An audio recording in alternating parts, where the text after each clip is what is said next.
What's up, my shutters? Welcome back to Behind the Banthas, the galaxy's only podcast that guarantees to make your day worse than when you started it. It's me, your host, Meetra Surik, and I'm joined by the wonderful Zenna Paloe, who personally invented being funny on the Core World Radio. How are you doing, Zenna? This is a long hi, everybody. So, this is going to be probably one of the worst things we've ever done because I'm sure I've done plenty of worse things, but not war crimes. I wouldn't do that. Yes, that's, and we that's not a talked thing about I've ever done.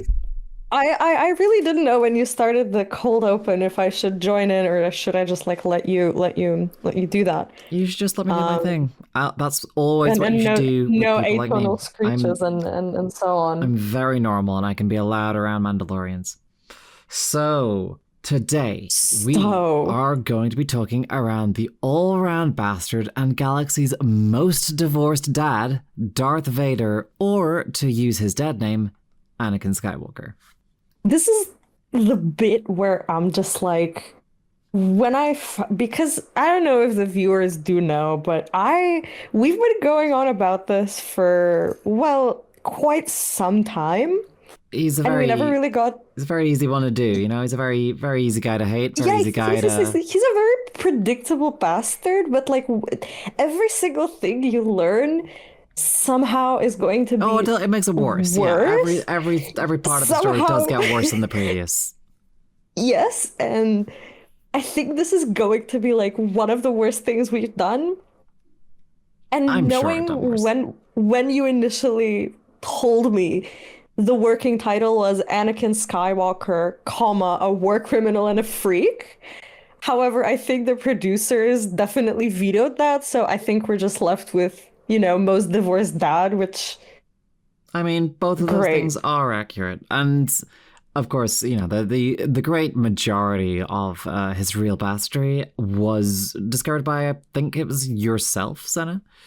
This is part in part as one of the galaxy's foremost journalists. We can all appreciate the work that you've done. So I'm sure. Thank you. However, it's just like we know the effects of the bastardry now for sure, but I'm curious where this fucking goes because even from just like the little bits we've told each other over time, it's just like. Every single thing you learn is you're just like worse than the last, but like I'll let you carry on. There's a lot to find out about this strange little freak of a guy. So most of the sources that we are using for this have been gathered either from recovered Jedi Archives material, secondhand accounts of events, or are in other ways somewhat removed from the big man himself. So one of the real issues that we're going to run repeatedly into here is that there's not actually a lot of reliability to most of the sources. So there's multiple conflicting accounts of what actually happens, and not all of these accounts can really be easily verified. A lot of the sources can kind of be put to the side because there's a lot of legends about Mr. Divorced Skywalker, a lot of which are directly contradictory or otherwise completely fabricated. They're just not true. But with the sheer volume of these dubious accounts, it becomes very difficult to pin down anything concrete. And to address the elephant in the room here, this was not helped by a lot of the people's accounts being completely drowned out by Imperial propaganda machines. The cartoons commissioned by former Admiral Wolf Yularen, rest in fucking piss. Rest in absolute piss. I'm glad he's dead. Or the dramatized movies that were made about the fall of the Republic. I mean, we've all seen those movies, right? I mean, you've seen those movies, haven't you, Zenna? Yeah, I have. I think as we're like about to go in a bit, your humble other host will just you'll find out that I was actually part of a smaller part of the cast and crew, which was a wild experience among other things. We've all done terrible things in our past, don't you? We've all done terrible things. Some of us aren't even allowed back on Tatooine, but we'll get into that. That's mostly for various reasons. You're not allowed back. For various spice related reasons, but sure. Where are you not allowed again, Meetra? Don't worry about it. Don't worry about it. The entirety of Mandalorian space is definitely still open to me, and I am not wanted for any crimes at all. So the movies are based mostly on the same accounts and scattered primary sources that I have used here, and they are surprisingly accurate for fictionalized With surprising drama. journalistic integrity. Thank you. They genuinely are, and the thing is that these accounts, they do really omit a lot of the really key details to the story. So, without further ado, Zenna, are you ready to hear all the actual sordid details of Dark Daddy? That's what we're calling him. That is his official name. I think this is going to be one of the more bad things I've heard, because we all know the gore tapes and the Gorman scandal, which is like a bit that we'll probably do later. But goddamn, we'll get to that in the later part of this. That's like the last thing that we're probably gonna talk about. We'll see. We might even get to that in part 2. It's gonna be a long journey. So, are you ready? Part 2, 5, or 3, or 7? I am, Meetra. There's like certain sagas, we never exactly know when it's gonna actually end. It might go up to part 9 for some reason. Nobody really thinks that any saga needs 9 parts, but here we are nonetheless. The saga persists, yet so do we. So, Anakin Skywalker was born in 41 BBY on Tatooine to his mother, Shmi. His mother was sold in chattel slave markets that were broadly controlled by the former Hutt cartels, and was eventually lost in a bet by Gardula the Hutt to a local small business owner. Despite the outlawing of slavery across all Galactic Republic star systems, actual Republic Imperial jurisdiction didn't extend to Tatooine until well into the leadership of Sheev W. Palpatine. Chattel slavery was common, particularly in the form of domestic servitude, and the victims of this heinous practice were primarily refugees from Outer Rim conflict zones or civilian victims of interstellar piracy. Following this trade, she then became the property of an unknown Toydarian mechanic and scrap dealer on the outskirts of Mos Espa.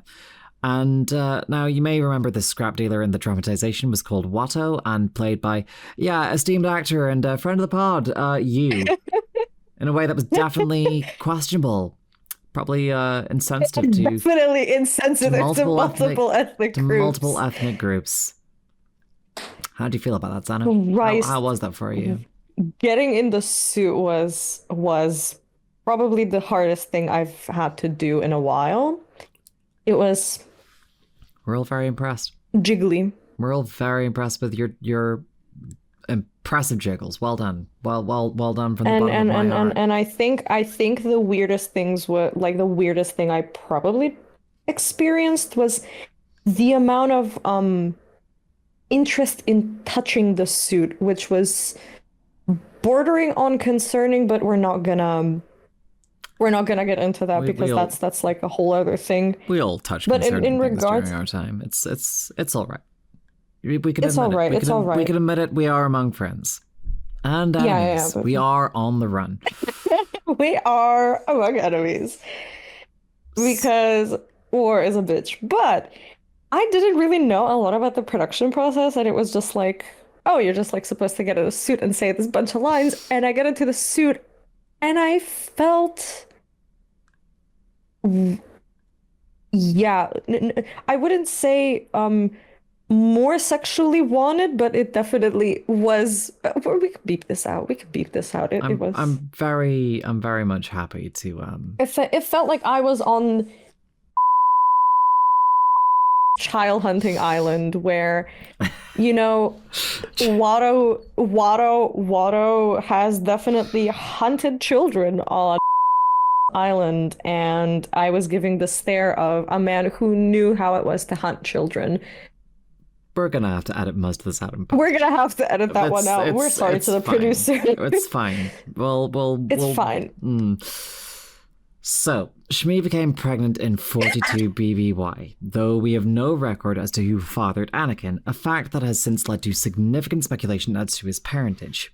He too grew up under domestic servitude and was treated as a second slave in the household, and this is something that you really have to consider is a significant trauma in his life going forward. He is quoted as later saying that his childhood in no way affected him, and I think just maybe we might need to put a great big pin in that one, because this is going to come back wait. So we're multiple talking times. So he later goes on to say emphatically that his childhood never affected him, while not even a little bit. Not even a little bit. And we can see just how true that is.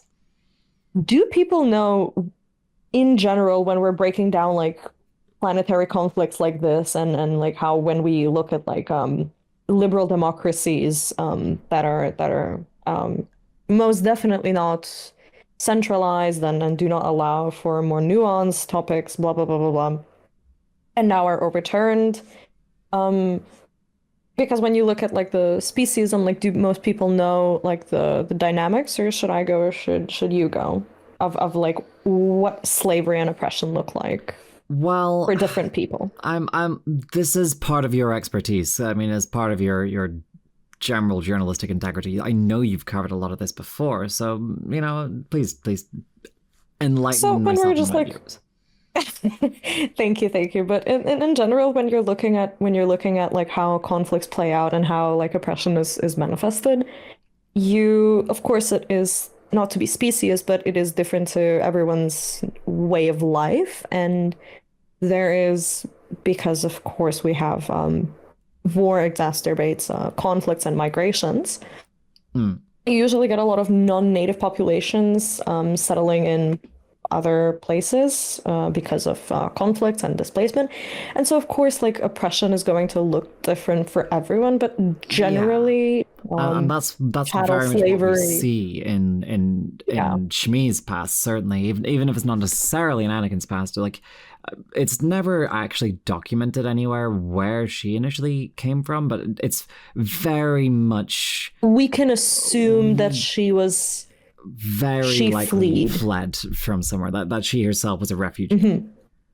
Which so is, like we're talking about like that form, like the more generally like widely recognized form of chattel slavery, right? Like we're talking about that. So there are multiple forms of slavery and domestic servitude that come up under different areas within galactic politics, and chattel slavery is one of the worst ones. This is where we have to like preface, this is one of the worst things that can happen to somebody. There are many really awful forms of slavery, to be clear, and there are precisely zero good ones, but chattel slavery like this is wherein people are being bought and sold effectively like animals, effectively like absolute property. This is quite different from other forms of indentured servitude that you really see further towards the galactic core. Manifest in different species, because we have to look at the you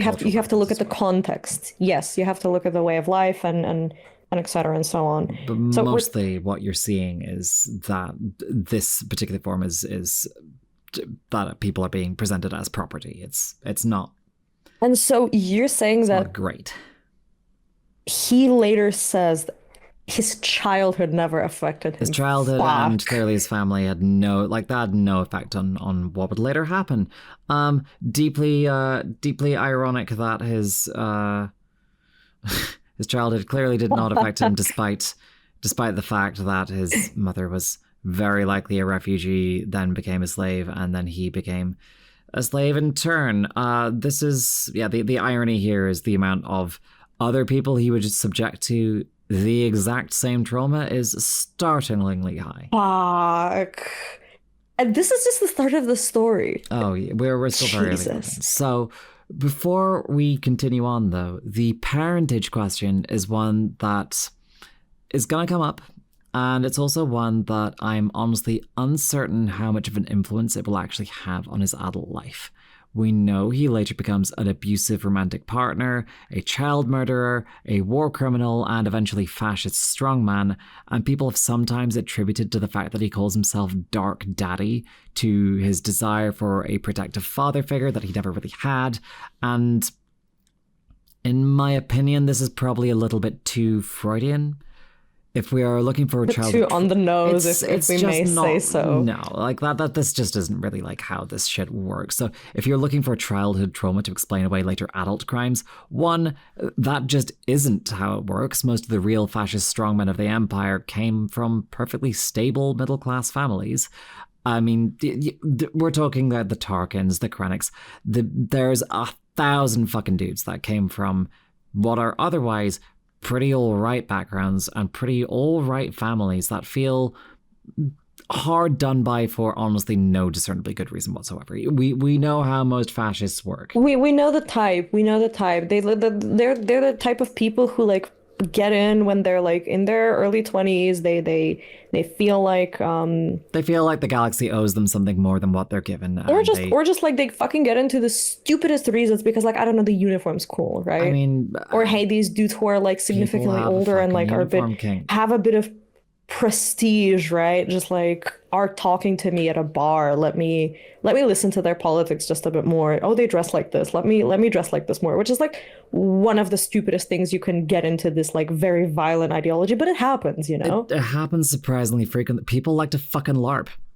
People like to cosplay. People like to cosplay in the sharp uniforms, and that's the con, and it gets people in. Now, I'm not saying that every single Imperial officer was this. There's quite a significant number of Imperial officers who were decorated war heroes under the Republic, and then just carried on their careers. And then just carried on their careers, which is what happens. That's when you learn violence. Violence is what you know, and that's. We can get a change of administration, you know, is not going to mean anything. Exactly. That we can get into the specifics of how a lot of this stuff works, and it gets very messy. But I think that there's often a vogue for people to try and explain away why bad men do what they do by trying to attribute it to some kind of grand and intoxicating trauma that is non-recoverable, and it's just.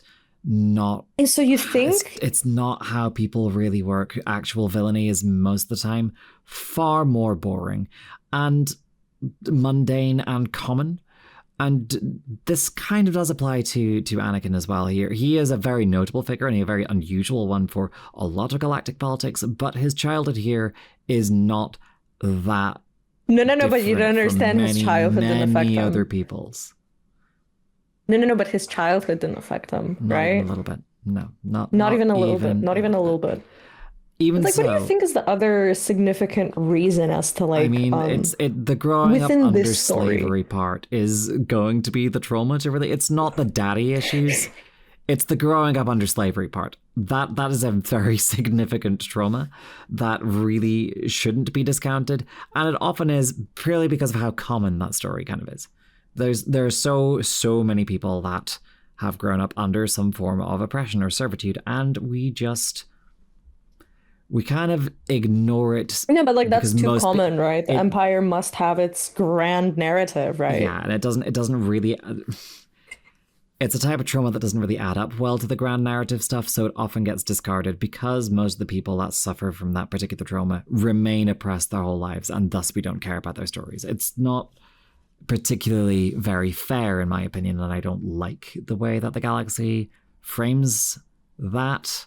I don't like the strong men having strong stories and grand narratives. It's just not the way most people operate. Yeah, but like that's like also getting into like how when you have these like fascist takeovers, the goal of this is acceleration or some kind of holy war, right? Yeah. Us versus them mentality and grand narratives of and the crafting of that grand narrative is the point. Revolution without revolutionary politics, but that's like an entire other tangent we can do. I sure do love living in accelerating fascist times. I really do. So, In regards to his unknown father, there are several prominent theories, but in my opinion, there's not many of them that actually hold water. Most of them are based on scant information from the surviving Jedi archives, specifically on a single surviving record of the blood sampling and the debunked pseudoscience of midichlorians. We see this in the movie dramatization, which itself perpetuates the myth that Mr. Skywalker was a very special boy because of his very special genetics. Now, we don't have time to really fully delve into the completely debunked theory of midichlorians. Just to wrap a bow around it and to sum this up in a sentence and a half, this shit is pseudoscience. It holds about as much weight as phrenology. It's been entirely discredited since. Right? Like I think you were in the order, and then some stuff happened, and then you left, and then you weren't, and then you were in. It's fine. Don't worry about it. Is it like another fucking theory of like, I don't know, your body betrays you, Anakin, or like the semen retention bullshit? I will say it's not quite as ridiculous as semen retention, but it's following the same tracks. Is it like up there? Is it up there? Kind of is, yeah. It's trying to take what is otherwise a very religious and spiritual thing and trying to convert it into a measurable number by which you can say someone is better than another purely by, listing numbers off a screen. Number go up. That's not really, in my opinion. Number go up rhetoric. Number go up is not a good way to classify your spiritual connection to the world around you. It's just not how this shit works. And the fact that was ever used, it's just a pseudoscientific cudgel to try and claim why the Jedi Order are better than other people. It's just, I don't think it's very good. Now, the Jedi are, of course, going to be one of the major victims in this particular story, but this is also not to say that they weren't without their problems, especially during this era. We will get to that.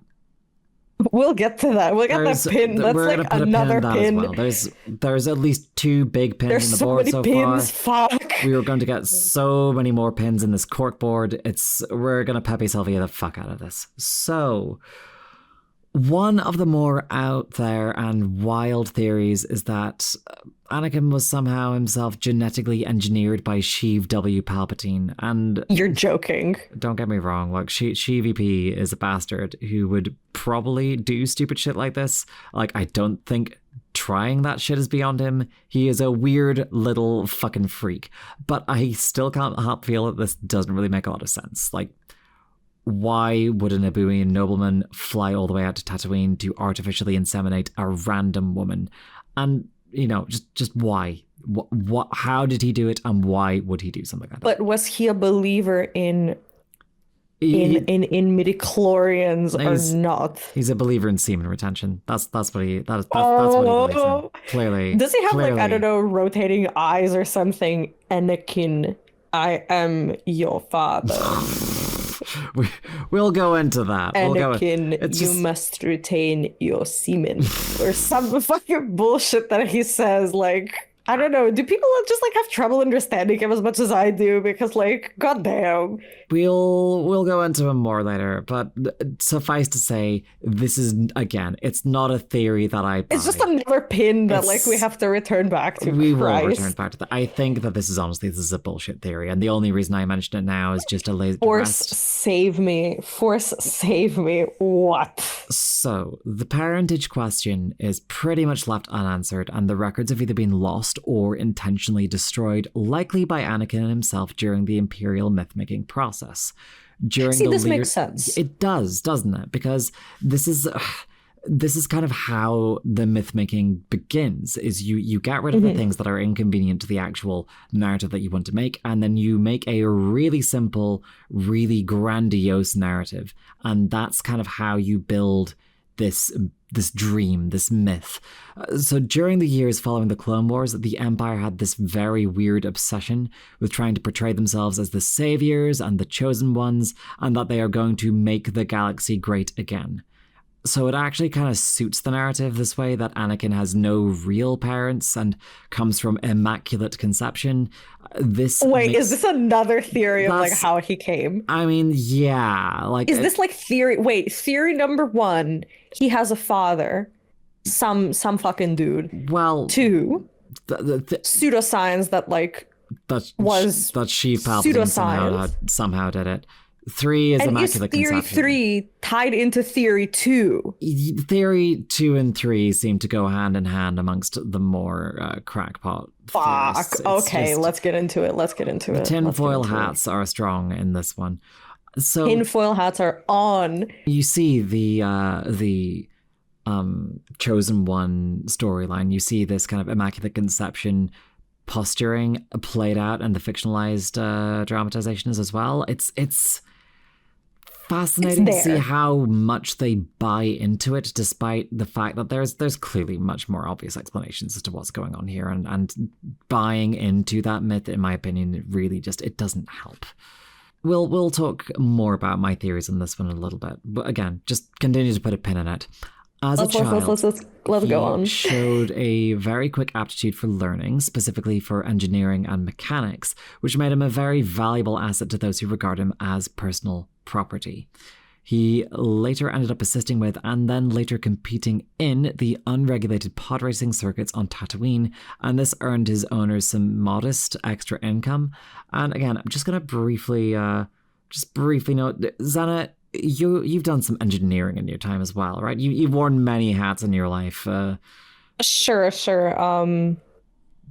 What do you wish to know, Meetra? You are presumably aware of how absurd the pod races are, like how yeah. So the illegal pod racing circuits. We're talking about a kid, right? Like a kid. Oh yeah, below 10. Yes. So the illegal pod racing circuits, they're not without significant dangers, which is why they were very quickly outlawed amongst Republic Imperial aligned worlds.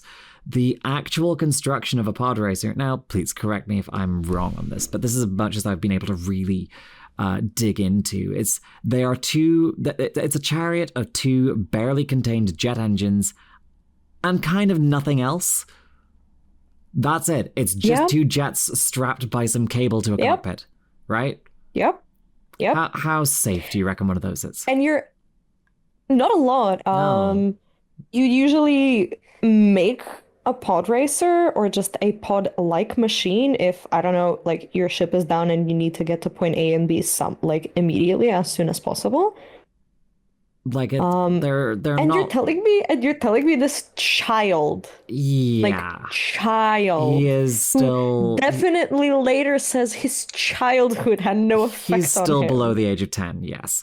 So the danger and the required reflex times to actually pilot these things mean that they are impossible to safely control by most humans.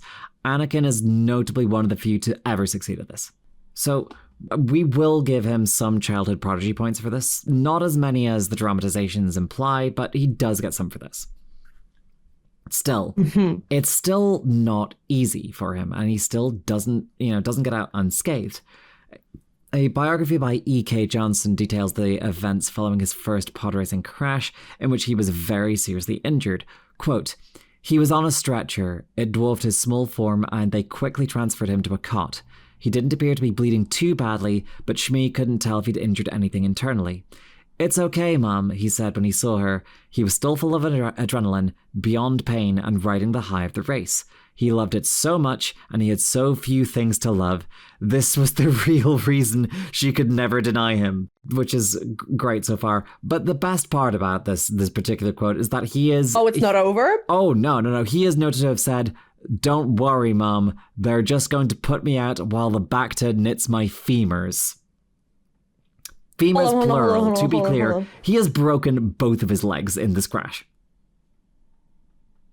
That's for... And you're telling me he loves pod racing? He just fucking loves pod racing. That's all he knows. He's not interested in galactic politics at this age, and he wouldn't be interested in anything major. He doesn't trust politicians. He just loves pod racing. That's all he knows. And his childhood never affected him. Never affected him. Not even a little bit. And yeah, this is pretty fucking grim. Like having this kind of injury when you're this young is normally pretty life-altering, and Anakin kind of just shrugs it off as, just a normal thing. Femurs, plural, both, yes. Plural. Force, help me. So, the other thing of note here is that his owners paid for him to be able to go into a bacta tank. That's not... That is not a typical procedure. That's not typical, especially for people that would have been regarded as disposable property. This does show... Which is, terrible to say, it's fucking grim. It's really fucking grim. It's abysmal to say that, because Christ. It's harrowing as all fuck. But what this shows is that the people that owned him were willing to pay what is quite a substantial amount of money to heal him when he gets significantly injured. Bacta ain't cheap, especially on the Outer Rim. Ain't cheap, especially in this galaxy and in this trade economy. It's cheaper at this point in time, to be clear, because there's not a war on. It's before the stocks of it really get eaten up during the war. So it's before any significant conflict erupts in the outer the outer world, we're still quite, so it is cheaper than it is now, but it's still not nothing, and it shows that these plural. Yes, but it shows that the people that own him, they do see him as an investment. They see him as a valuable asset. It's still an asset. They still see him as an object. That is so fucked up. It's really fucked up. That is fucked up. They see him, he's the beautiful bird in a gilded cage, That's what he is to them. And this kind of colors the way he will view most of his life. And I can't imagine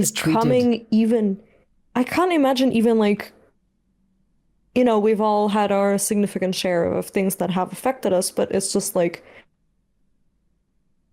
yeah. I don't think daddy issues are the problem here. The daddy issues really aren't the problem. It's the everything else.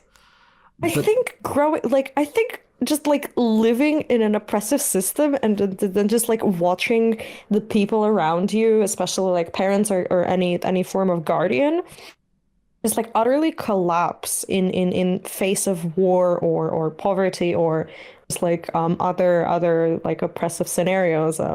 Destroys you, and it's just and it's also kind of the way that his childhood didn't affect him, right? His childhood did not affect him remotely. He's very famously quoted, his childhood never affected him. But this is also multiple times. Multiple times. But this is also the way that the rest of his life kind of goes. He is a very special boy, but he's also effectively trapped in some form of servitude. But it's okay because he's the specialist servant amongst them. He's the specialist slave, which means that I could not imagine coming out of that. It's so grim. And in my opinion, I don't think this changes at all throughout his entire lifetime. He just remains the whole way through the specialist servant boy. He will never be able to rise above that internally. That's the way... That's the way his owners treat him here. Imagine the kind of value system you have with how you view your, for example, your own achievements or anything, or just your own sense of personhood, right? I mean, it kind of destroys your sense of personhood, and that's the way the Jedi treat him. That's the way the Empire later treats him, and it's the way he's treated in his early childhood. It's really fucking grim. It doesn't excuse the things that he later does, but if you really want to do the analysis of how his childhood affected him, this is what it is. It's not the daddy issues. It's this, Yeah. So, during 32 BBY, when Anakin is around about 9 years old, he had his first encounter with the Jedi Order in the form of Qui-Gon Jinn, alongside Padme Nabari, more commonly known as Senator Padme Amidala, the woman that he would later marry and eventually murder. Yeah. Due to the events surrounding the illegal occupation of Naboo by the conglomeration of interstellar shipping and trade, commonly known as the Trade Federation, the then teenage head of state of Naboo had escaped with 2 Jedi representatives and attempted to make the journey to Coruscant. Now, I'm just gonna make a little note here that somehow they ended up on Tatooine. I have made that hyperspace route myself before. If you were trying to go from the mid-rim to the core, I do not know how the fuck you end up on Tatooine. It is the exact opposite direction of the way you want to go. It's God, hot mess in the making. The dramatization heavily implies it's because their ship was damaged, but even if it's damaged, there's other star systems closer to the core. Maybe they were just like, I don't know, like trying to shake off somebody. Like maybe they were being followed. Maybe they were like, we'll just like wait out. I personally, it's honestly not altogether. It's not very clear why this ends up happening. I have my own theories on it, but we'll go into them in a little bit. Just put a pin into that one as well. Yeah. And so, what do you think is the reason? Well, we'll get into that. We'll get into that just now. So, Qui-Gon Jinn and Padme Nabari, she will eventually be Amidala, but for now, Padme Nabari, both end up encountering the young Anakin Skywalker when trying to negotiate repairs to their ship. Both of them have left a significant impression on the young boy, particularly the then-teenage Padme. During an interview given to E.K. Johnson, she said, quote, "The very first thing he said to me was, 'Are you an angel?'" How's that go as far as chat-up lines go? How would you rate that? How would you rate that one, Zenna? Is it as bad as? Listen, we're not gonna get into that. Yeah. Maybe we should bleep this. We should bleep this out. We're gonna censor this in post. It's fine. It's fine. It's just like, I remember feeling just a bit starstruck when even like I met like that's a different thing, or It's.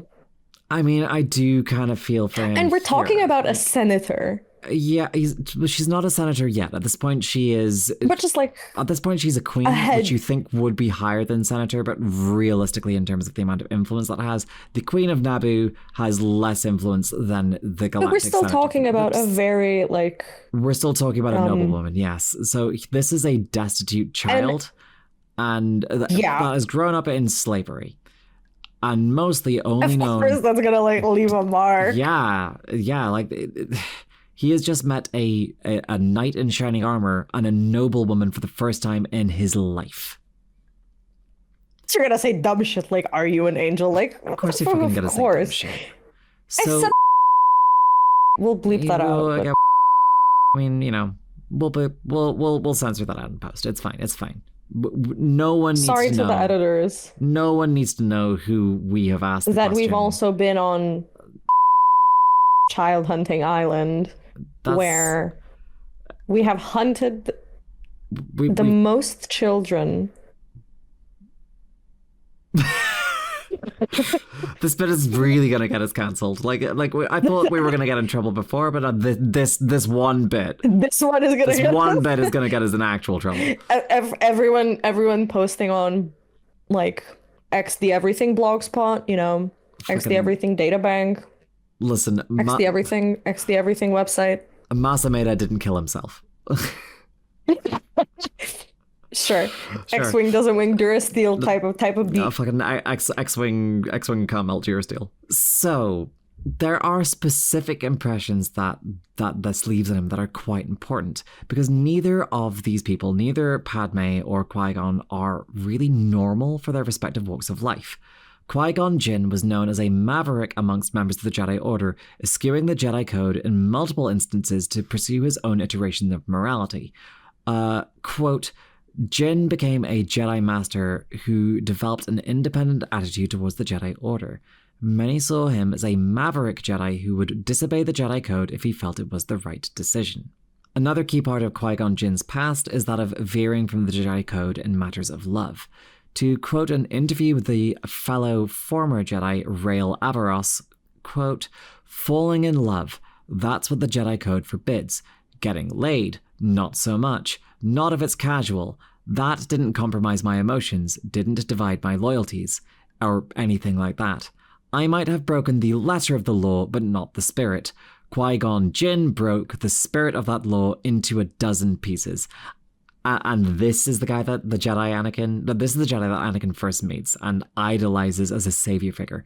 The man that is entirely willing to bend and break the rules and to have illicit romantic affairs, which, again, this in no way affects Anakin's later adult life, I am sure. Truly. Truly. Oh, wow. And so I did not know this. Because like you're like I know you're not in the order and everything, and like you have different views on love. I have my own opinion. Like I have my own opinions on this, and we all have our own opinions, but this is like a Jedi who is actively in this like he's managing religious to really dogmatic structure, right? Yeah, he's in this properly dogmatic structure, and he manages to kind of get away with towing the line, or kind of just nudging at the edge of the boundaries whilst never quite. It's like touching the glass ceiling, basically. Right? He's very much kind of just prodding at the edge, and because he's the kind of man that can get away with it, he gets away with it in ways that he gets away with it. Reassuringly, he gets away with it. Yeah, in ways that some of us never quite could. A final point of note here is that Qui-Gon Jinn is also noted to have had a reputation of being very persuasive when he needed to be, bordering on outright manipulation. Quote, as was often the case, Qui-Gon managed to sound very reassuring whilst actually saying very little. And all of that's from a biography of Jinn by a journalist, Claudia Gray. So all of this goes in to influence the young Anakin's view of the galaxy and of what it means to be a Jedi, a savior, a hero. And that's, to be clear, this is not to say that Qui-Gon Jinn is a bastard. Certainly by the standards of the Jedi Order, especially the Jedi Order at the time, he's one of the better ones. But this is by the standards of the Jedi Order at the time, so it's they were not great people. Qui-Gon, probably one of the better ones. And I know you're a former Jedi, and like we have our own disagreements on some things, but seriously? That's their best guy? Well, no, they would not say he's their best guy. I would say he's one of their better guys personally because of how much he's willing to bend the rules in order to actually do good. Because the Jedi at this point, to be clear, like they've mostly been trying to... We're talking about the Jedi Order with This is during the era where Windu, Yoda, Ki-Adi-Mundi, debatably Dooku up to a point, but he eventually leaves. Then there's the trade stuff that happened, and God, he kind of goes off in his own direction, and his motivations are debatable, but. Yeah, this is the very, very much dogmatic heart of the Order, and this is when they've been going for quite some time, acting as quote-unquote peacekeepers. But what we mean by that we mean cops. They're just cops at this point. Space police. Yes. And Qui-Gon is one of them who is the least willing to be a cop. But he's still... Yeah, so it's, I respect him for that. But you can see how that is like that. That someone that's growing up to become a cop, seeing someone that's willing to bend seeing someone that's willing to bend and break the rules for good reasons. The vast majority of the time, he's doing it for the right reasons. Maybe. Okay, maybe continue, because like I really have to understand the motivation of like how. And why this happens, right? Like, So this is gonna tell... And a queen in tow, right? And a queen in tow. And like, Anakin's gonna learn all the wrong lessons for that. He is also gonna become very much someone that thinks breaking the rules is absolutely fine, but we know which kind of rules he's gonna break. It's usually the rules of, ethics. And basic human decency. Mm-hmm. It's not going to go well. Padme Naberrie in turn was also an unusually notable person. Following in some of the more bizarre traditions of the Naboo, Padme was an elected monarch of the planet at age 14, making her one of the youngest heads of state in the Republic. And yes, to be clear, that is an elected monarch. It does feel like that is a contradiction in terms. The Naboo system, the Naboo political system, it's complex. It's very weird. If we like when we look at like political organizations or like any kind of state organizations, that is always going to be complicated. Naturally, because this is one of the weirder ones, it must be said. Because how weird are we talking? Like, are we talking only in theory everybody can be into politics, or in theory and then in practice it's like only a few selected families who? Yeah, that is pretty much because you mentioned she was elected at 14 and then becomes a monarch for a while. So the way that this operates is that it's not very democratic in the sense of there's not really a parliamentary system in the same way. There are elections, and there are so if you are a Naboo citizen, if you want to try and get change in your society, you have to vote in a different monarch.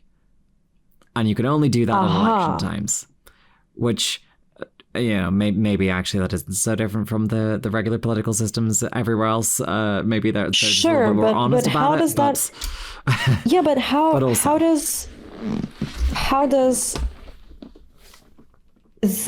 are there, because in Naboo, if I recall correctly, there are the native populations and there was very recently in more recent times, there was like the effect of them not having a platform to express their grievances. The Gungan and I'm wondering and just like wondering if that's like still not a thing in this year. So that is kind of not a thing at this point. So So the ruling system of Naboo it's very weird. So in order to become a head of state, you have to have a political education at a really young age. Like Padme here has been learning how to be a stateswoman since like age 5, realistically. 7 is the official one, but yeah, she's been enrolled in these political education finishing colleges and is then elected to be the head of state at age 14. She's been training for this for years and years beforehand. And the only way you can realistically do that kind of training is if you are a parent, you are sending your child to what will be a very expensive private school. So whilst there is, in theory... in reality, it is like a very selected political very dynasty. Small political class.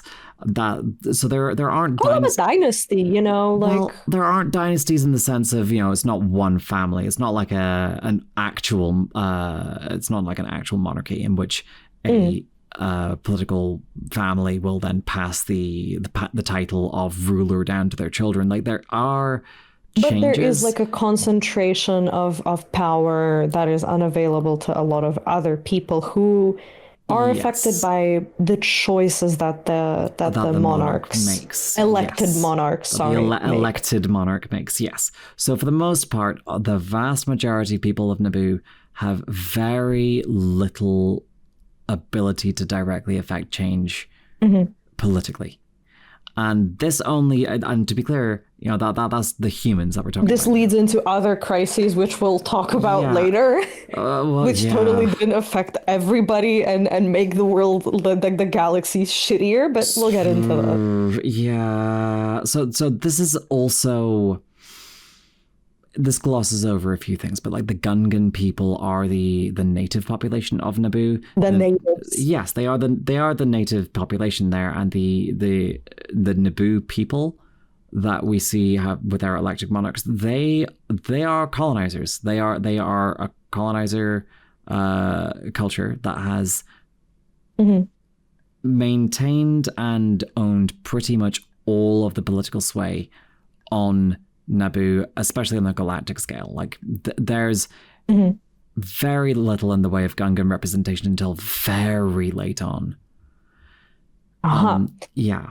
And so we're talking about a person who is 14 and just already like kind of acting like like the head of a state, Because like she the head of a is. planetary. Yeah, she is the head of the state at this point. She's And acting that way then you because just she introduce is. her to this child who has Never lived known in anything other than destitution. absolute poverty and slavery. Fuck. Yeah. So this meeting with Padme also left a significant impression on the young Anakin as proof that age and experience weren't prerequisites to obtaining political power, so long as one was willing to be daring. An account from her former head of security, Quarsh Panaka, said the following on the day of her election, quote, "The Queen looked each guard in the face as they were introduced to her, committing names to memory. It should have been difficult to think of her as powerful just then, surrounded by people who were all so much bigger than she was, but she might have been 3 meters tall for how she carried herself."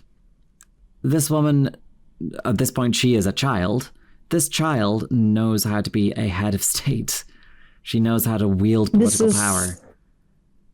Yeah, I can only imagine like being absolutely starstruck kind of, by that. I'm like absolutely, yeah, just rabbit in headlights, seeing dang. Rabbit in the headlights, "Are you an angel?" doesn't sound like the worst thing a 9-year-old could have said. God no.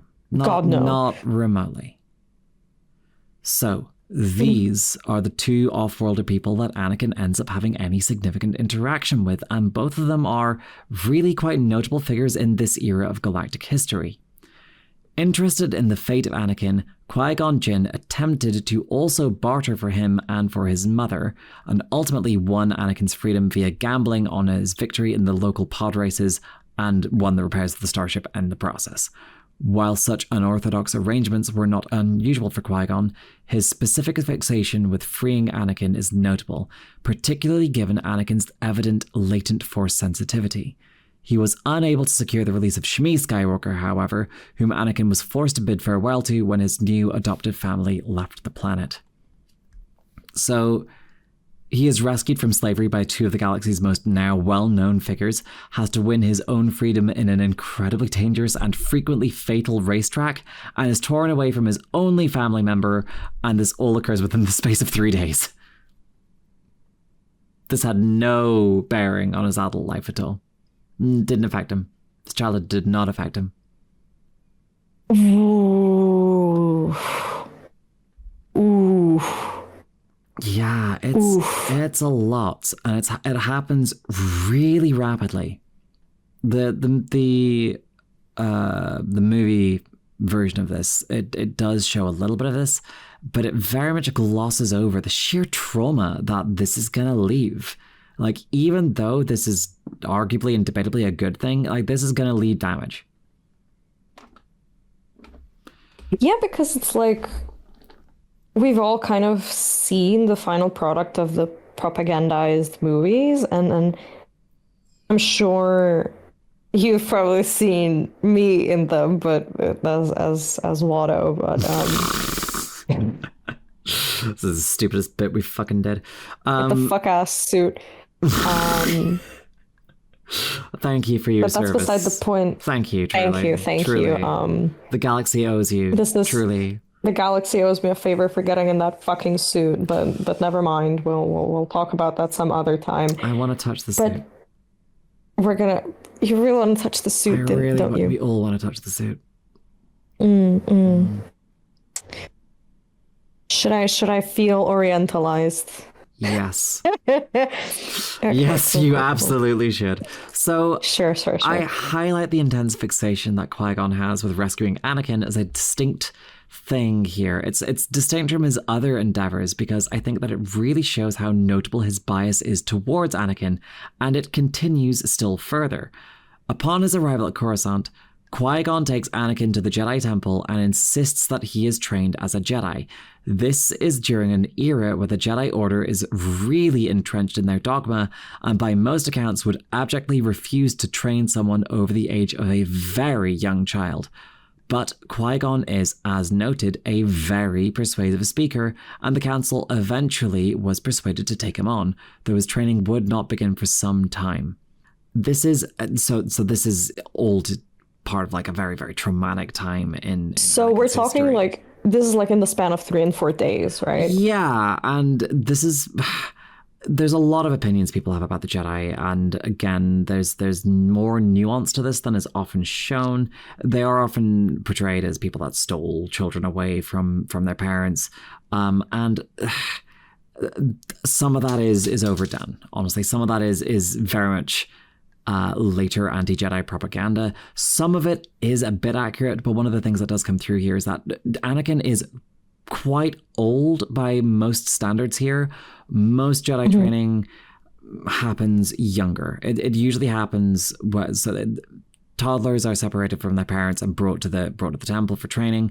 This is before they are old enough to really form these really strong attachments. Anakin is with their primary caretakers. I'm sure. Yeah. And then effectively replace that primary caregiver with Jedi primary caregivers, and it's there are discussions about the ethics of that, and it's a thing, you know, like that's more you than me because I've not been in that order, you know, and I have no opinions on this because it can certainly leave a degree of a mark. It can leave difficult feelings around this. We're talking about a kid who was enslaved.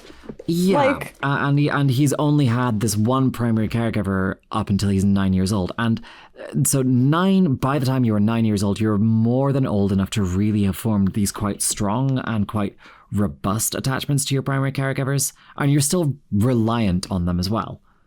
Yeah. And you're old enough to understand that reliance and understand that love. And that's really a lot stronger and more emotionally powerful a bond than it is when you're like 2. There are reasons, and the reasons are not always. There are reasons, and reasons. that's another 3-parter episode. The ethics of the Jedi are very much a multi-part episode of absolute bollocks that, I don't know. Bastardry. Absolute bastardry. Famously, you know that, you know?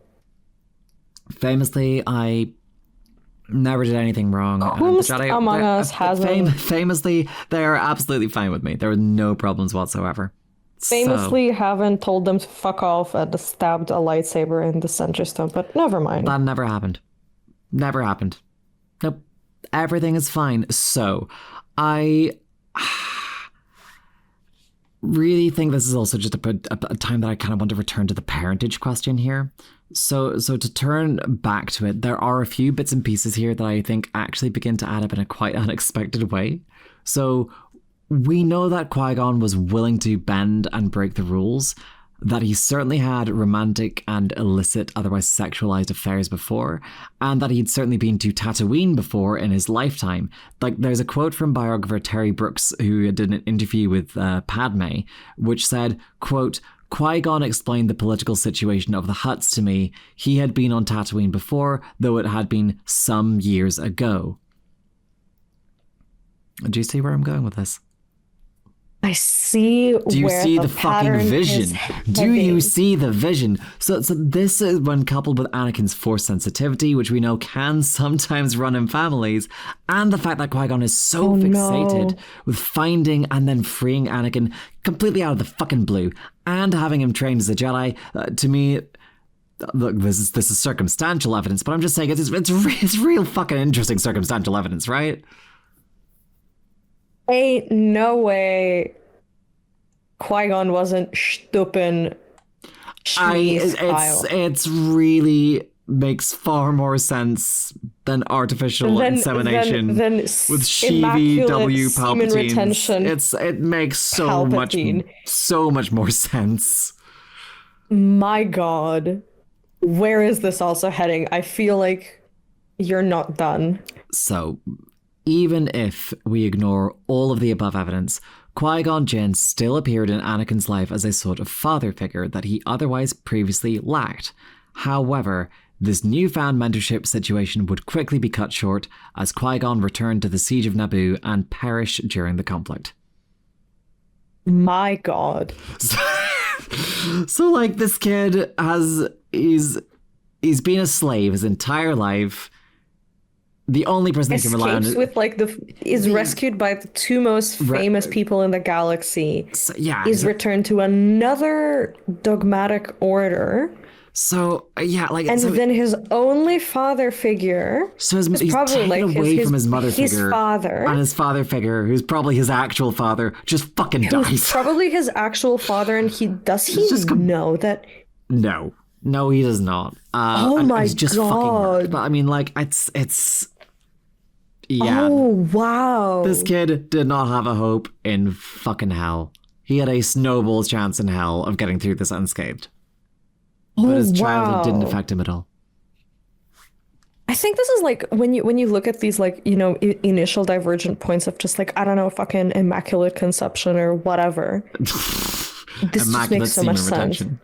Immaculate semen retention by famous drunkard of the galaxy, Palpatine. Don't think that man's been sober a day in his fucking life. Interestingly, Sheev Palpatine. Poor kid. Just to be clear as well. To go back a little moment or two, just to the Nabooian nobility system. Sheev fucking Palpatine is from Naboo as well. He is from that same noble caste. Like, it is also interesting how these like absolute monsters were like objectively like a reasonable senator, and also like an absolute monster was just born from the same really warped political system. Really warped system of like education and like everything. Everything, like culture, really. I'm glad that in an enlightened modern era that we don't have problems like having to vote between two de facto monarchs whilst underneath it all, absolute evil, just absolute evil oligarchy actually it's like rules. you have really cashews. Glad that's not a problem anymore. It's like you have Alderaan cashews, and then you have an utter sack of shit. Mm-hmm. And of course you're gonna get the Alderaan cashews and not the utter sack of shit.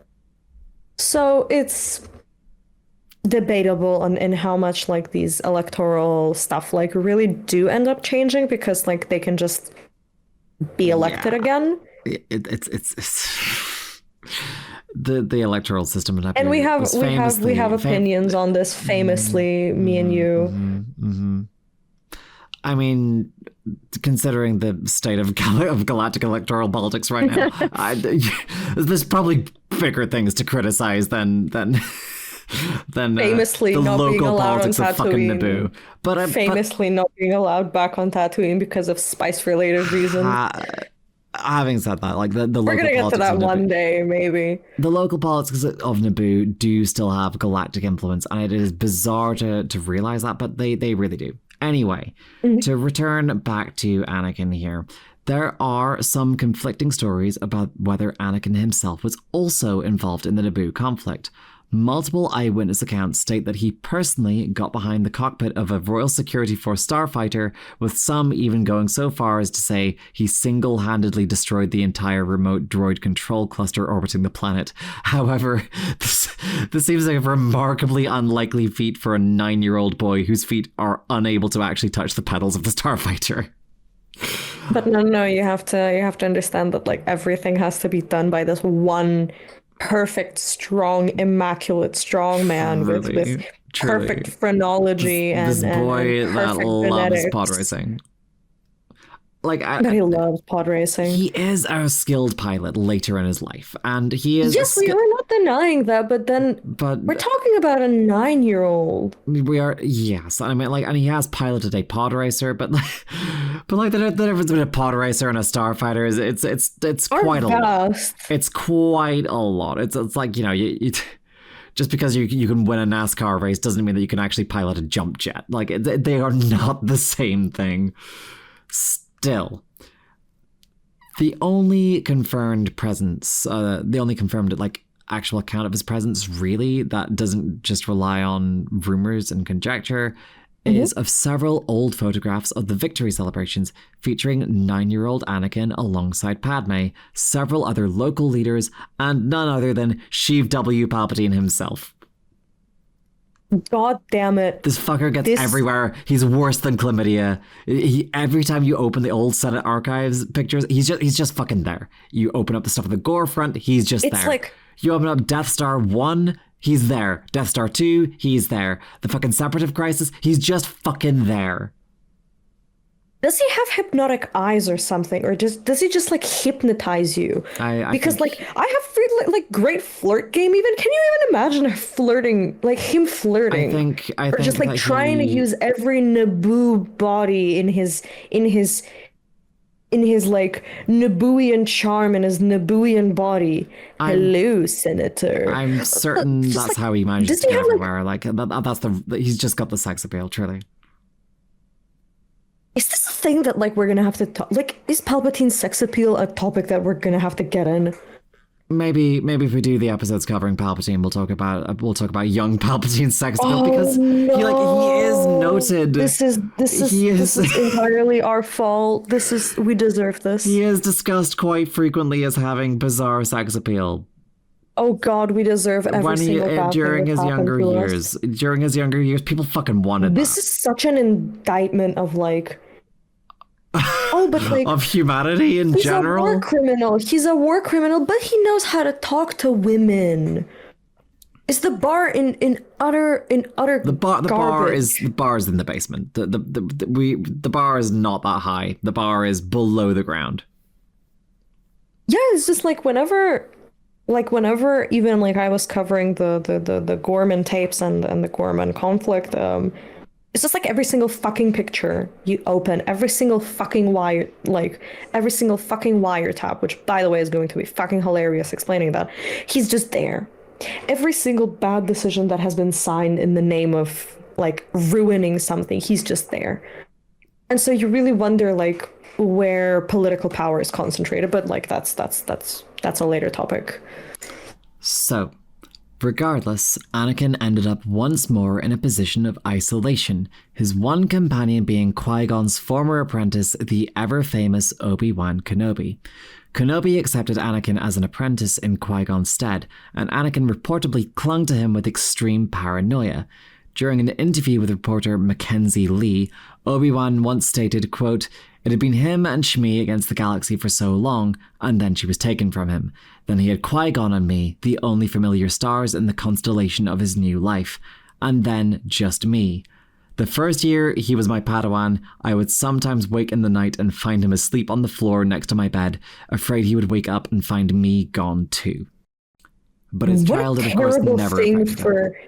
But his childhood never affected him, though. What a terrible thing to go through.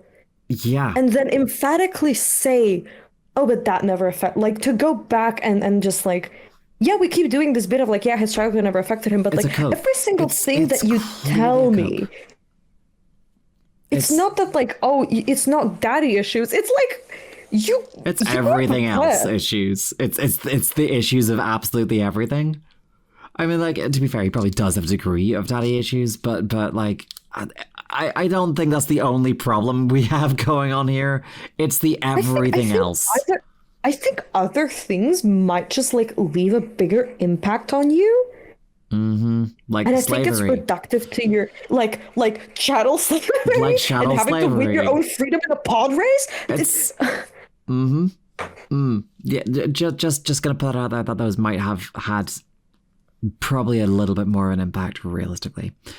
At least one account detailed his extreme vulnerability during these early years, where as a 12-year-old child, he once was in the vicinity of Sheev W. Palpatine.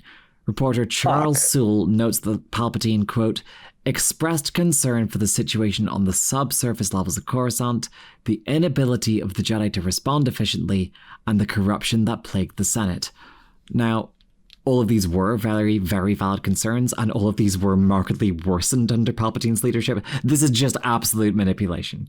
He's just absolutely identifying legitimate problems and then saying to Anakin, well, look at problems existing. Isn't Anakin, that bad? You do not understand. Corruption is bad generally, but it is bad when I am not involved. When I am involved, corruption is perfectly fine. Like it's what kind of blind rhetoric is this? It's rhetoric enough that really would stump a 12-year-old. That's what we're talking about here, which is not very hard to do. To a child who has like no political education, like of course he's gonna listen to this. Of course he is. Like this is what we see here is very early iteration of what you then will see happen later on, especially during the rise of Imperial. Okay. Like you are presumably familiar with the infamous Hut broadcaster Andrew Tate, Andrew the Tate. Famously. Andrew the Tate is kind of is does the same fucking thing. Andrew the Tate. Andrew the Tate does the same fucking thing by just broadcasting political nonsense and pointing out points out problems that exist. On X, the Everything Data Bank. And is just converting 12-year-old boys into the worst kinds of fascism purely just because it's very easy to trick a child. Like I don't who feel has no idea about the world. It's not and really an achievement to trick a child. I'm not gonna lie. But what this really does show is that just how willing Palpatine is at this point to really prey on the vulnerabilities of this kid. And it also really just highlights just how vulnerable Anakin is. Like, a predator saw him and a predator pushed. Famously. And I'm curious, was Obi-Wan able to provide kind of some kind of mentorship or force of stability? It gets tricky and it takes a while for that to really develop. So, and it's not really until they're all a bit older. Like there's a long time, it's a good few years in which Anakin's just kind of isolated. So the overall isolation continued well into his late teenage years, where he struggled to make any lasting friendships, and according to historian Jason Fry, continued to harbor resentments about being unable to rescue his mother, who, to be clear, is still trapped in domestic slavery. Yes. Fry provides no identifiable primary sources to corroborate this that aren't just anonymized rumors, but from what little we know of his late teenage years, it seems very plausible. For significant lengths of time, Obi-Wan Kenobi does remain one of his only confidants, and he does eventually become, quote unquote, like a brother to him, but he's still the only guy. Like he is, this kid's vulnerable as all hell. Yeah, and I can imagine just kind of undergoing this sudden change in life where the most notable impressions are a guy breaking the law and a guy breaking the law, a girl who is the head of state at 14 years old, and and then another political figure from that same system being corruption is bad only when I'm not involved. Yeah. But when I'm involved, it's perfectly legal and fine, right? And I can imagine how that can warp a lot of things about yourself and how you externalize a lot of things. But then again, it's we've all kind of seen these fucked up things happen, and my personal kind of opinion is you're not damned what goes in, but damned what comes out, which is and that's and I think for all of his faults. Maybe Obi-Wan Kenobi believed in something and maybe Anakin just believed in nothing, and maybe that's the problem, right? It's really honestly hard to tell what Anakin believes in at any real point. Wow. Whether because he does flip-flop about what he says quite a bit. We'll get into that. I personally, from what I've seen of all of the records of Obi-Wan, I think it's a lot more clear that Obi-Wan believes in things. And is actually a genuinely, he's still a space cop, but he's genuinely a decent person. He's doing his best within a really grim situation. And he genuinely believes in compassion and mercy. Whereas Anakin, it's not as altogether clear. And you can kind of see why it's not as altogether clear, because all this kid has known is being is the dynamics of power and the inequality of the dynamics of power and being vulnerable to other people, which makes fucking sense because like that's what you grew up with. That's what he grew up with, and again, that's not to say that everyone that grows up through these deep and dark traumas is inevitably going to become famously you too a bastard. Yeah, like people go through shit. People go through shit, and not everyone becomes bastard. Shit. People can have their wobbles and their moments, but yeah, the degree to which Anakin's bastardry really shines through later on, it's who among us hasn't participated in war? I would never. Not even a little. It's fine. Don't ask about Malachor. It's fine. Moving on. So the fraternal relationship that Obi-Wan develops with Anakin would become strained during Anakin's early adulthood, wherein he was placed on a mission to bodyguard Padme Naberrie, then known as Padme Amidala. He undertook this mission alone while his mentor went on an extended investigation into the burgeoning separatist crisis. This appears to have been a moment where he falls apart. According to contemporary historian Mikhail Turonis, quote, "Without the steadying influence of Kenobi, the young Anakin immediately abandoned the tenets of the Jedi Code, slept with the senator he was supposed to be bodyguarding, smuggled them both to Tatooine, and sought out his mother." Which all things considered, he's just taking directly after Qui-Gon here. We can say this now runs in the family. Oh, it absolutely fucking runs in the family. You know what we need to do anytime there's a problem? We need to fuck someone, and we need to go to fucking Tatooine. Which me and you have famously also done, and we're going to bleep that out. And now we can't go back. It's fine. And now we can't go back for spice-related reasons. And it's not our fault. We did nothing wrong. Completely not our fault. No, like it never. Having light bulb fights in the streets with Imperial officers. I would never almost get arrested with you. Moving on. So, moving What's up with his mother? Like, so how has Shmi Skywalker been doing all this time while her fucking child is like being out-trained by, I don't know, space cops to be a space cop? So Turonis continues, quote, "His mother, however, was no longer enslaved, but had been captured by the local Tusken Raider population." Turonis was writing this at a time when that wasn't considered an offensive term. I don't think we can call them that anymore. I don't think... I think the only other option that we have for most listeners is sand people, and I think that's kind of worse. We'll just stick with that. Okay, we'll just stick with that. We'll just stick with that. Please continue. We're getting very cancelled for this. So shortly after his arrival on Tatooine, an entire local Tusken settlement was found dead, notably many with severed limbs or heads. There was no significant carbon scoring to indicate common blaster fire as the cause of this mass slaughter. His mother was then buried in a local settler homestead off the margins of Mos Eisley several days after his arrival. Oh my god. Yeah. Christ, this is a fucking mess. Yeah, so he arrives, finds that his mother is gone, and kills everything in his way to get to her. That's the only thing that we can really assume that's happened here. Like, no one knows for sure. No one witnessed it. All we found is just the records of the corpses.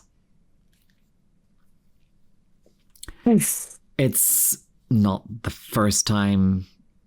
Sorry, it's not going to be the last time he would commit a massacre? Yeah.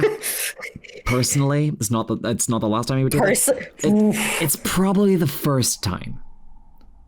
And you can kind of see. I mean, it kind of makes sense because like you have this child who's been torn away from his only caregiver, has been presented with another caregiver who immediately dies, has been thrown into the most dogmatic the Jedi Order has ever been, and just kind of wants to get some stability and security back, and like to actually have some and then comfort. he is separated with his brother figure to do this, and then for some reason goes back to Tatooine and finds out his mother's been like re-enslaved in another planetary-wide conflict and da da da da. And and then is fucking dead. And then you're talking about a kid who has been trained to like kill, right? Because that's and I mean, like the Jedi are trained; they are very much trained not to kill. They are trained with weapons. The whole thing is supposed to be like you're supposed to be peacekeepers, but the only way to be a peacekeeper is to learn how to wage war, or at least to learn how to fight. Famously, right? Famously never gone wrong. I'm sure. Not even a little. Well, it's really awkward because the only way in which you can actually, especially in a very, very messy and corruption-ridden era of the galaxy, the only way that you can reliably keep the peace is with a degree of a threat of violence. Like, the Jedi are the legitimized violence of the Republic. Because the Republic does not have a military at this point. That isn't... Well, I mean, they're about to get one. They do, but then it's a coalition of smaller planetary militias, and then they have to agree with that. But then again, you're talking about like even when you're up against like fascists, it's like the one thing that like people fail to learn is that like whenever they're willing to throw down, you also have to be willing to throw down, and famously that is why we are in this. But never mind. No. You can only really meet fascistic, unpleasant violence with violence. You have to be willing to engage in violence in order to protect and defend, and that is the principles that the Jedi are supposed to operate by. But also, if you're going to try and teach everything else and why we're here is because they were like the fascists were willing to throw down and they just weren't. Yeah, you can't. I mean, it's kind of more complex. This is a larger topic, but like it gets. I can really understand that a very messy. young and impressionable child would just child that hasn't really been able to fully learn all the nuances of this and is undergoing, has gone under a lot of trauma and is at a very emotionally sensitive time in his life. Yeah, and also just like never allowed to heal. No, not even once. Do you think the Jedi had therapy? Do you think they have therapy? Of course they fucking don't have therapy. That's why I fucking left them. Christ. Like, yeah. Like the best you're gonna get is fucking Yoda going, be sad you must not be. Like a fucking thanks Yoda. Anakin, Yoda's sad fucking you must not be. Let desire suffering of all root. Like it's just a fucking Yoda does like, CBT. Yes, okay, like, Monk, Yoda, fucking... all of us are messy bitches and we have desire. That's why we're here, Monks are monks for a reason. Us messy bitches are messy for a reason. They, a warrior monk will never be able to really understand the world as it is because they are so cloistered and so trapped in a specific series of dogma. They are never going to be able to understand what other people go through. And Anakin's kind of got one foot in both worlds still. He's still got half his soul, really, in the world that came before. The world that is undergoing severe nasty, colonization. Brutish, and cuts lives short. Yeah. So, on the one hand, this is a lost and isolated guy who is barely more than a child, having lost the mother that the Jedi Order wouldn't allow him to go back and rescue.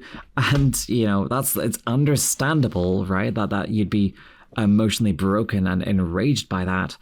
But on the other hand, this absolute massacre that he performs is in the context of the ongoing severe colonization of Tatooine and the steady marginalization of native populations. So, this is overall, it's not a great look. It's not a great look.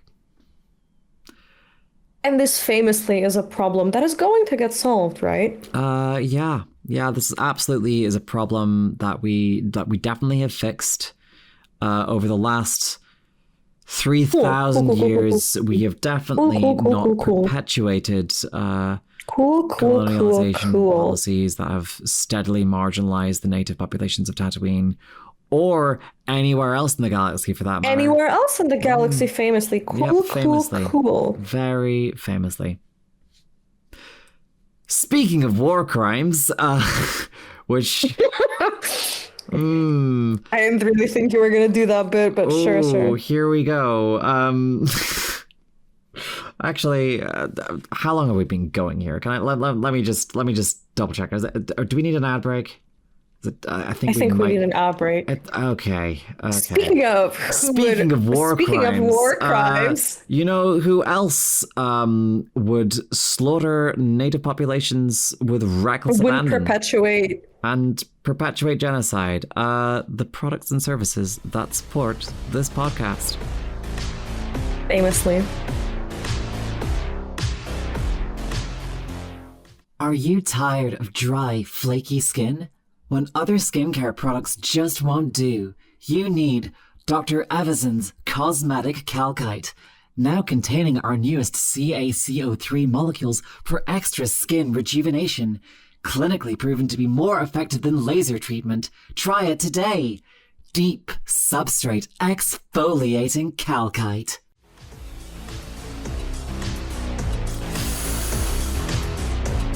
And we're back. We're back. So, speaking of war crimes, shortly after... Yeah, it's a great way to begin this, isn't it? Yeah. I think our producers are gonna hate us. We're sorry. We're sorry. I'm not sorry remotely. The Mandalorians deserved it. Speaking of war crimes, shortly after this, Anakin would depart Tatooine to arrive on Geonosis and assist his mentor Kenobi in the investigation into the governance of the Separatist movement. However, this immediately fails. This then goes straight down. They attempt a stealth mission, which just it doesn't work. It breaks almost famously works. They are discovered almost instantly. It's embarrassing to the degree to how quickly they are both caught and captured, and alongside Padme as well, who for some reason fucking came with them. Wow. Okay. Anakin was incredibly irresponsible. She never stood on business, because I understand being too Jedi nice, but never say she didn't stand on business, like Mon Mothma famously. I mean, I think that they both kind of come from a political tradition of being standing on business, standing on fucking business. It's quite. God, imagine just Padme in that moment being you stupid fucking idiots, how could we get caught like this? And honestly, she would be right. Also Anakin really shouldn't have brought her there. He was supposed to be her bodyguard, and he took her to probably the most dangerous place they could possibly have gone. Yeah, I forgot about this bit. Oh my God, this is top 10 bodyguard activities. Within a couple of days, this leads to the first open conflict of the Clone Wars, where there is an attempt by the Republic and the newly acquired Republic forces to launch a surprise attack and cripple the Separatist movement then and there. This partially succeeds in crippling a lot of the infrastructure on Geonosis, but it doesn't really. It's not what the Republic hoped it would be, which is a short, sharp burst to really nip the war in the bud. In fact, instead, it immediately escalates the war and causes it to go on for the next 5 years. Anakin loses his arm in this conflict. In this first conflict, he's grievously wounded, and his right arm is severed. This happens within days of burying his mother. Wow. So let's get it untangled. Boning he's bodyguarding a senator. So he's bodyguarding a senator. He's boning the senator. Stuppen. He's stuppen the senator. He's straight stuppen, and good for him. Going to bury his mother. Goes to rescue his mother. Fails to rescue his mother. Kills everyone around him. And then buries his mother. Commits a war crime.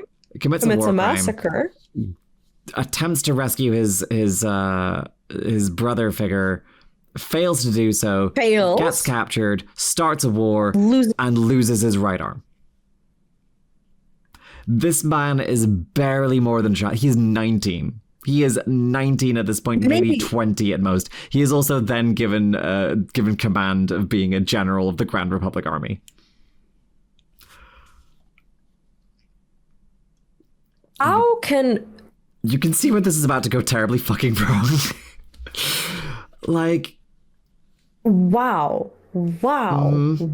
So I think this is like where you would say that like he didn't grow up a sheltered child, because like he does see and do these terrible things. He does. Like, let it be said that he is not one of these people who like ends up being a sheltered middle class kid and then like no, he isn't that. That applies to a lot of other people. Seeing your mother be re-enslaved and being enslaved and then like and murdered, not totally following a dogmatic doctrine to the point of being extremist in the reinterpretation of that doctrine, famously never leads to escalation and more violence, right? No, that would never happen. Meetra? That would never happen. No, that would never happen, and that would never lead to... Famously, we're going to make this child, recent adult... famously, if you make a bunch of children into child soldiers and generals in a galactic scale army, this will never lead to any problems, and Malachor 5 will never happen. So we're glossing over some of the finer details here. How old were you when you did that? Don't worry about it. It's fine. Never happened. We're glossing over some of the finer details here. But mostly I was 28. But this is mostly because at this point in the escalation of the conflict, Anakin has relatively minimal involvement in the major social and political decisions as to what happens in the Clone Wars. Despite him becoming a general, he is simply just too young to have had the kind of impact that he later gets. He is at this point... I think it's like... Yeah, he's too busy burying his mother and is about to become the world's most emotionally unstable father. So... And partner, let's not forget that. And partner, oh boy. Oh, no, we are... Imagine the kind of hollow messages he would have sent Padme. Oh, I'm not a psychoneurotic, you're a psychoneurotic. Oh, we will get to those. So... The further context here, like, just to also be clear, like, Anakin isn't even a full knight yet. He hasn't even passed his trials. Ooh. He's a kid, right? He's not even fucking graduated, Ooh. and he has begun off on this, this ridiculous shit and becoming this decorated military general. Just gunning machine fire. Mm-hmm.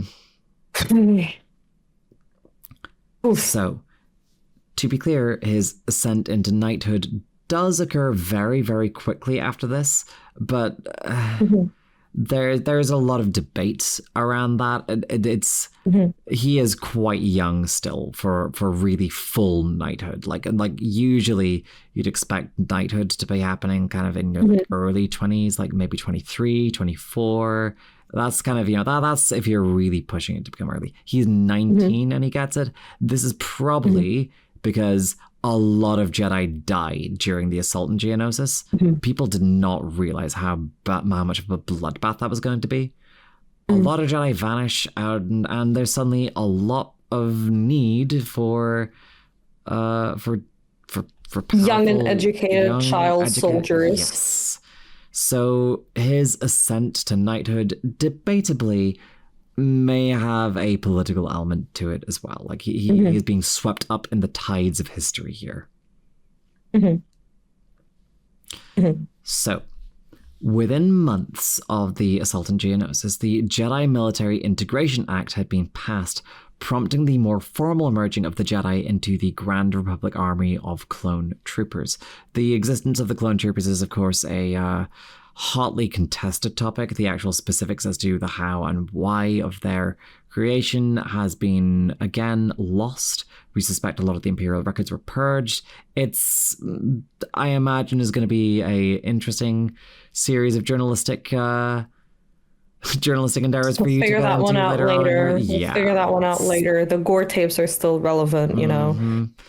The origins of these clones were never fully recorded, and all attempts at investigation were either shut down at the time or erased by later Imperial data purges on state secrets.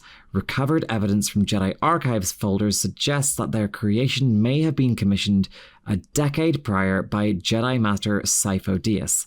According to historian Paul Duncan, quote, the name of the Jedi who contacted the Kaminoans was Sifo Dyas, a false identity for Darth Sidious, who, as we all may know, that's the edgy MySpace name of Sheev W. Palpatine back in his emo days.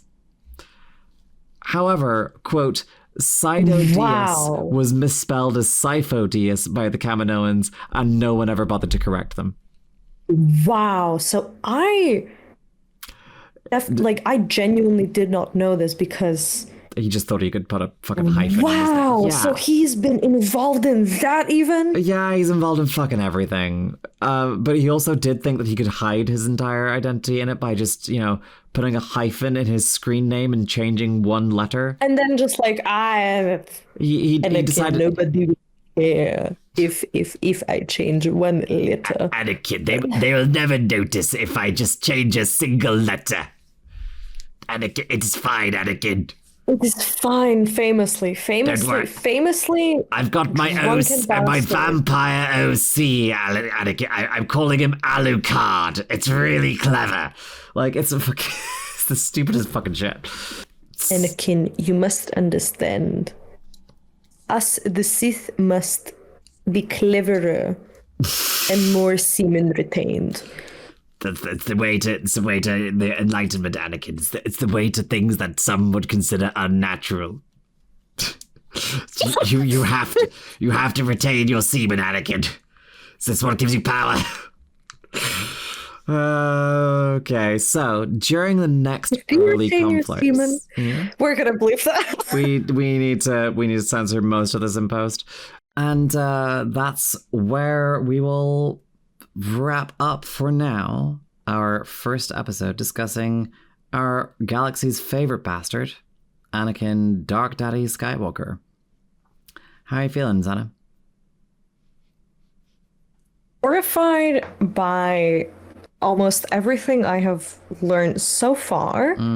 Are you horrified by the wonderful emo ass screen names? That's oh, of course.